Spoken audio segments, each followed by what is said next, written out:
2025 წლის 1 იანვრიდან ცვლილება შევიდა საქართველოს ფინანსთა მინისტრის 423 ბრძანებაში. ეს ცვლილება ეხება საქართველოს რეზიდენტის საწარმოების მიერ არეზიდენტი ურთიერთდამოკიდებული პირისგან ან ოფშორულ იურისდიქციაში რეგისტრირებული პირისგან მიღებული სესხების კვალიფიკაციის საკითხს. ცვლილების შედეგად დადგინდა 12 კრიტერიუმი, რომელთა მიხედვითაც ხელშეკრულების ან და ფაქტობრივი გარემოების საფუძველზე შესაძლებელია სესხად განხილული ოპერაციის სრულად ან ნაწილობრივ კაპიტალში შენატანად დაკვალიფიცირება.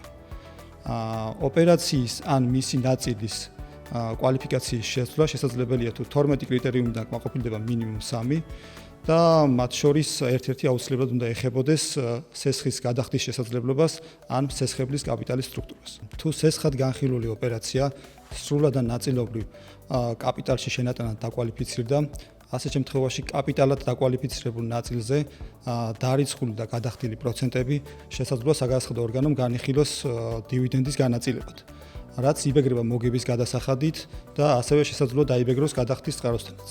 ასევე აღსანიშნავია, რომ აღნიშნული რეგულაცია არ ვრცელდება 2025 წლის 1 იანვრამდე წარმოშობით საკურსო სხვაობასა და დარიცხულ პროცენტზე. 2025 წლის 1 იანვრიდან საქართველოს რეზიდენტმა საწარმოებმა უნდა გააანალიზონ საერთაშორისო კონტროლირებული ოპერაციების ფარგლებში აღებული სესხები და შეაფასონ მათი სწორი კვალიფიკაციის საკითხი. ეს ეხება როგორც 2025 წლამდე, ასევე 2025 წლის შემდეგ აღებულ სასესხო ვალდებულებებს.